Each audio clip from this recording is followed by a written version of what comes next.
In today's video, I'm going to teach you build a knowledge base with HubSpot's Service Hub. We'll walk through creating a clear, helpful article your customers can find and use on their own, so your team spends less time repeating answers and more time solving complex issues. Start by signing into your HubSpot account and heading to your home dashboard. From the main navigation, open the Service menu and select Knowledge Base. A knowledge base is your self-serve library of help content. Think FAQs, how-to guides, and troubleshooting articles, organized so customers can quickly find answers through search or browsing.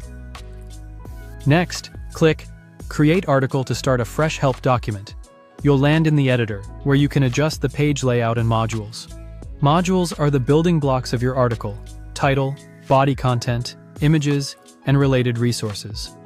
Pick a simple layout to keep the focus on clarity, and make sure your primary content module is easy to read on both desktop and mobile. Give your article a clear, action-oriented title. In this example, type, How to Update Your Payment Method. Titles that mirror what a customer would search for make the article easier to find and understand at a glance. Now write the body of the article. Begin with a one-sentence summary of the outcome, then list the exact steps in order. Keep sentences short, use plain language, and include screenshots or short clips where a visual helps. Add notes for common pitfalls and link to any prerequisites or related guides. If there are multiple paths, call them out with subheadings so readers can follow the route that matches their situation. When your draft looks good, open the Settings panel. Assign the article to a category to keep your knowledge base organized and to improve search within your help center. For this example, select the account category so users looking for account-related help can find it quickly. Add a concise meta description.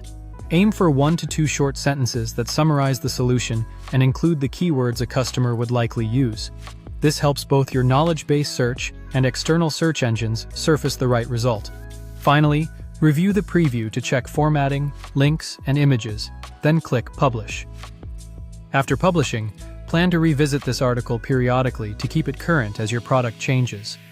If you spot issues or receive feedback, you can update the content and republish at any time. Thanks for watching. If this walkthrough helped, subscribe for more.